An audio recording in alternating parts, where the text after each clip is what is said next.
diagnóstico à conduta 1 vai ser coordenado pelo Dr. Felipe, especialista em angiologia e cirurgia vascular, membro da Sociedade de Angiologia e Cirurgia Vascular e membro do Hospital Miguel Couto, que vai coordenar essa mesa. Passo então a palavra para o Dr. Felipe. Queria agradecer aqui aos demais colegas pela oportunidade de... Permita só uma orientação prática para os palestrantes. Esse microfone aqui... É exatamente uma mesa repleta de pessoas muito amigas aqui, eu prezo muito. É um prazer enorme chamar a cada um de vocês. Inicialmente, meu amigo Mário César Carvalho, engenheiro biomédico, diretor da Follow-up Clinical Center do Rio de Janeiro.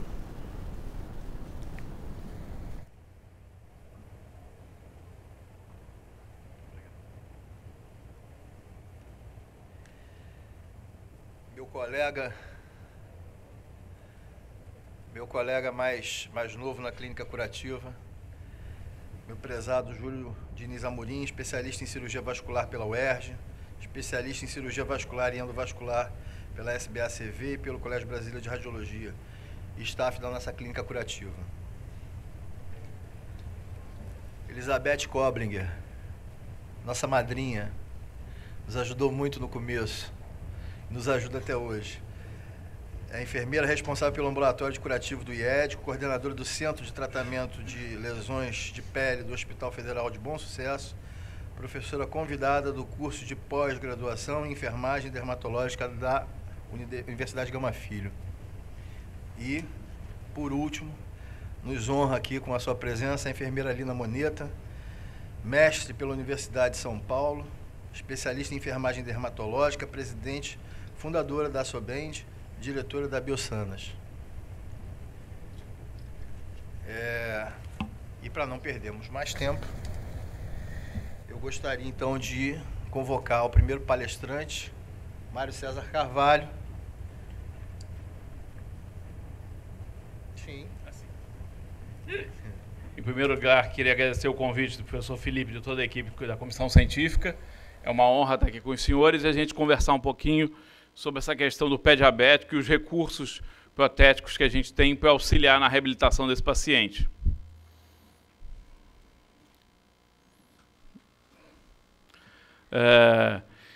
O consenso para pé diabético fala um pouquinho sobre a questão de saúde pública e alguns dados são interessantes a gente chamar a atenção, né? A questão de que 40% das amputações a 60% não traumáticas são realizadas em pacientes diabéticos, sendo que 85% delas precedidas por uma úlcera no pé. A gente tem estatísticas no Brasil bastante diferenciadas em relação ao resto do mundo, né? Enquanto nos Estados Unidos a gente tem um percentual de 0,8% de amputações parciais do pé, em alguns hospitais, por exemplo, no estado do Mato Grosso, na cidade de Campo Grande, a gente chega a um nível de amputação de 42% das amputações a nível de amputações parciais do pé, o que mostra que a questão de saúde pública é uma ferramenta que precisa ainda ser trabalhada na prevenção das amputações e na questão do tratamento do pé diabético.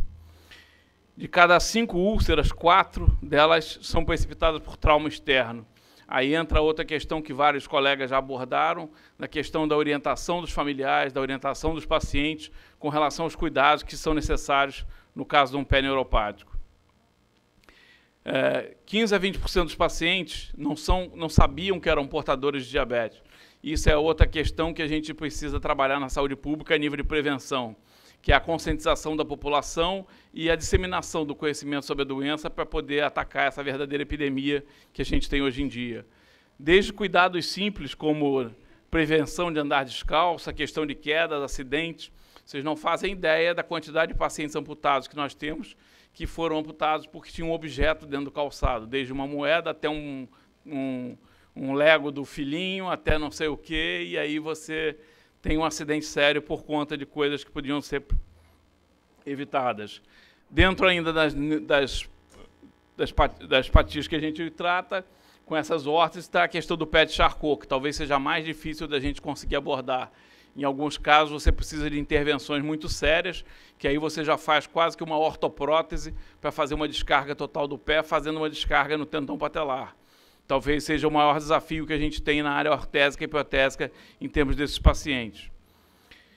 Em termos da incidência da doença, isso mostra bem a questão de por que a gente precisa se preocupar tanto com ela em termos dos números, né? As próteses foram evoluindo desde as antigas palmilhas, que eram feitas de solas de couro, com muitas vezes barras de metal, passaram por dispositivos que mais pareciam umas botinhas de couro modeladas, até chegarem às órteses termoplásticas dos anos 60, que davam uma estabilização posterior ao membro amputado e faziam uma complementação com borracha na frente ou algum outro material. A tendência cada vez mais é isso evoluir, e se a amputação do pé antigamente era considerada uma amputação complicada, que devia ser evitada, muitas vezes se partia para um nível mais alto com medo de que ela não desse certo. Hoje em dia a técnica cirúrgica já avançou muito e a gente tem condições de preservar uma grande parte do membro do paciente e com isso dar uma qualidade de vida para ele bem diferenciada.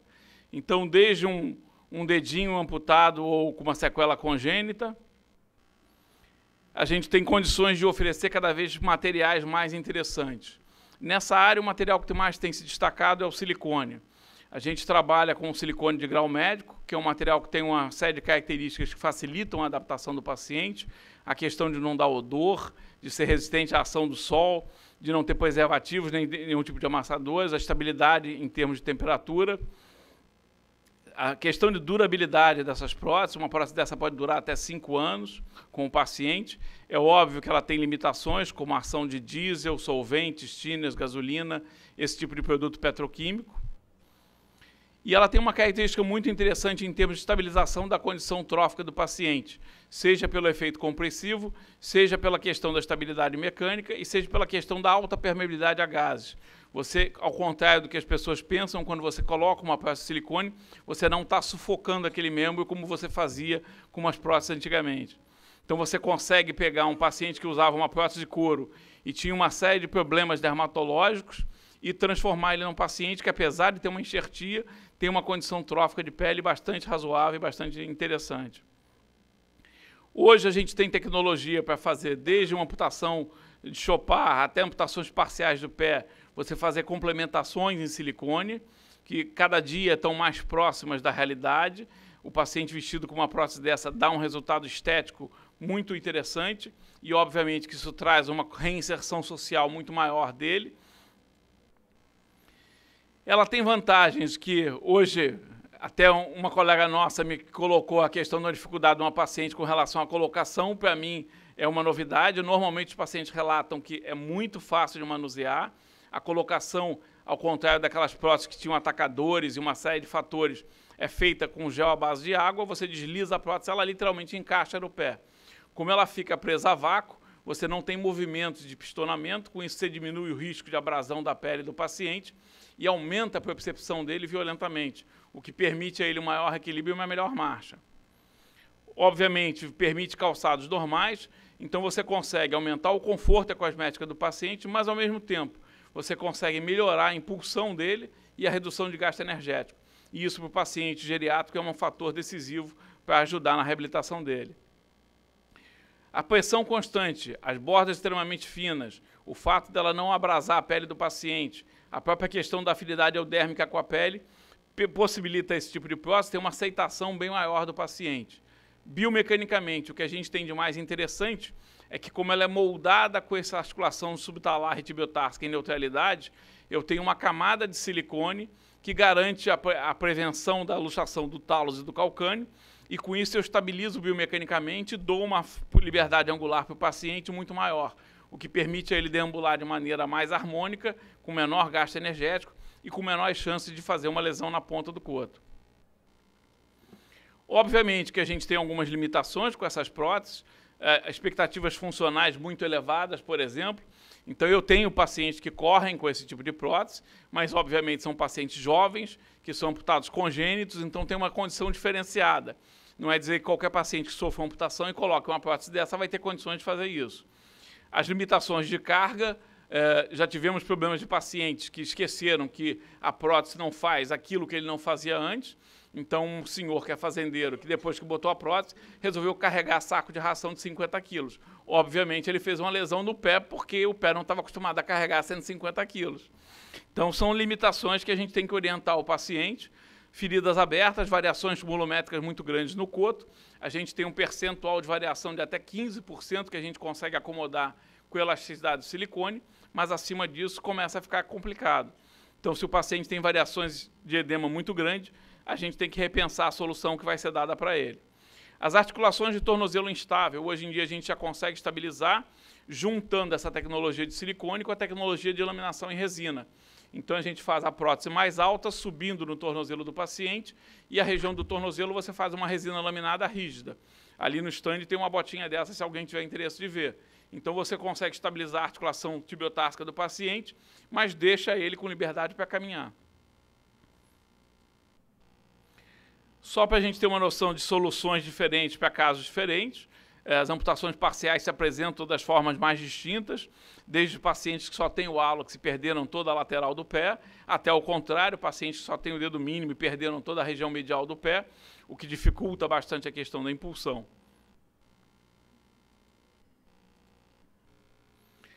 Em termos de estética, a gente vê que hoje em dia se consegue uma condição bastante aceitável, especialmente para a população feminina, que é a mais exigente nessa área. O homem está mais preocupado com uma solução funcional, normalmente. Aqui vocês têm ideia das variações que uma prótese desse tipo pode ter. A gente hoje no Brasil trabalha com essa prótese básica e essa prótese clássica. Essa natural, ela é feita quase que como um ateliê. Então, por exemplo, tem o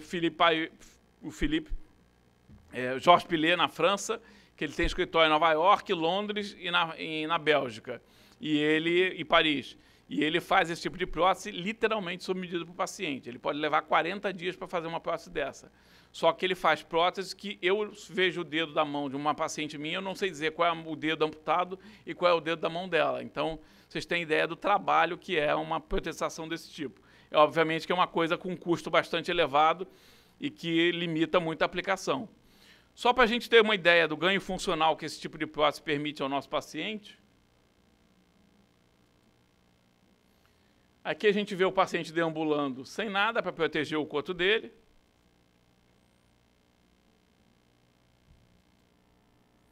E aqui a gente vê ele com a prótese de prova, deambulando. Então é óbvio que toda a parte de distribuição de pressão que essa prótese permite ao paciente, juntamente com a prótese de parte de impulsão, quando ele faz esse apoio na fase final de balanço, ele deflete o silicone que automaticamente impulsiona ele, diminuindo o gasto energético e restaurando parte da função do membro anterior dele. Aqui uma vista lateral. Obviamente que existem algumas protetizações mais simples, que são aquelas feitas com palmilhas especiais, feitas em plastazóide, que visam complementar uma parte do pé do paciente. São palmilhas que, obviamente, dependem de um calçado adequado, como essas próteses também. Eu sempre falo para o meu paciente, fazer uma prótese para usar um saltinho como esse é um pouco impossível. Se a gente olhar aquela radiografia ali e olhar as tensões que se dissipam ao longo desse pezinho num paciente que não é amputado, a gente consegue entender porque que não tem como adaptar isso para um paciente diabético. A questão da neutralidade dos calçados, é comum o paciente apresentar lesões depois de começar a usar a prótese, e quando você vai ver, ele tinha um tênis que ele já usava há muito tempo, o tênis está completamente deformado, e aí ele anda desequilibrado o tempo todo, e aí acaba fazendo uma lesão com a prótese. Mas aí a questão é a gente equilibrar o calçado e não mexer na prótese. A questão do investimento da economia de saúde pública, e os maiores avanços nessa área vêm com a fibra de carbono, que permitem que a gente faça palmilhas de complementação, eliminando esse problema da flexão anterior da palmilha, traumatizando a ponta do coto, e, ao mesmo tempo, restaurando a impulsão do paciente. Então, apesar de ser um dispositivo bastante simples, você consegue otimizar biomecanicamente bastante a marcha do paciente. Nas amputações de Syme, aquelas próteses antigas de resina, hoje também tendem a ser aparelhadas com dispositivos com pés de fibra de carbono. A gente hoje tem pés especiais para níveis diferentes de amputação, desde um Syme até um Chopard, onde eu tenho só uma lâmina de fibra de carbono, e aí eu consigo dar um diferencial de função para o meu paciente até a nível de corrida. nada impede que ele tenha uma prótese de silicone que ele possa usar em algumas situações que socialmente ele ache mais interessante. A baropodometria é um recurso que a gente tem usado muito a nível de avaliação dos pacientes. É um exame que permite a gente avaliar como essa distribuição de carga está se fazendo ao longo da marcha e nas várias funções que o paciente desempenha no dia a dia. Existem vários trabalhos já publicados sobre isso.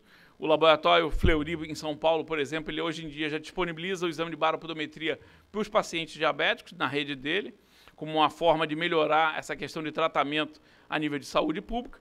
E só para dar uma ideia da distribuição de pressão que a gente trabalha, aqui uma baropodometria do paciente descalço,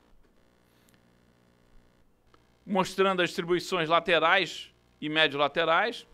Você pode fazer uma análise dele com vídeo em marcha, mostrando a progressão da linha de carga e, ao mesmo tempo, a progressão das áreas de hiperpressão. Analisar esses vários componentes separadamente. E o que é mais interessante, você pode medir o efeito do trabalho que você está fazendo. Então, você faz a baropometria do paciente sem a prótese ou sem a palmilha, e depois você repete ela já com a palmilha dentro de um tênis. E se vocês olharem, a imagem está um pouco ruim, mas aqui eu tenho uma pressão máxima de cerca de 1.780 kgf, enquanto que na imagem seguinte eu consigo reduzir isso para 1.070, quase metade da hiperpressão que ele apresentava. Então vocês notem que a distribuição de pressão se torna muito mais uniforme e com isso a gente consegue minimizar o risco de novas ulcerações e otimizar a marcha desse paciente. É um recurso que pode ser usado não apenas nessa área, mas até com pacientes que são amputados parciais e que fazem corrida, a gente usa para avaliar o desempenho deles e em outras atividades também. A limitação que a gente tem é que isso precisa ser feito com uma esteira de baropodometria. Esses aparelhinhos de baropodometria que a gente vê em loja de calçado, que tem só uma célula, isso não adianta para fazer a avaliação do paciente. Mesmo que o paciente venha andando e pise nessa célula, você está contaminando toda a tua amostra, porque você não tem a medida disso em várias fases da marcha. E aí aqui um relatório que a gente costuma fazer com relação a esse exame, mostrando todos os pontos de pressão, o que foi feito a nível de palmilha e o resultado que a gente conseguiu obter. Muito obrigado.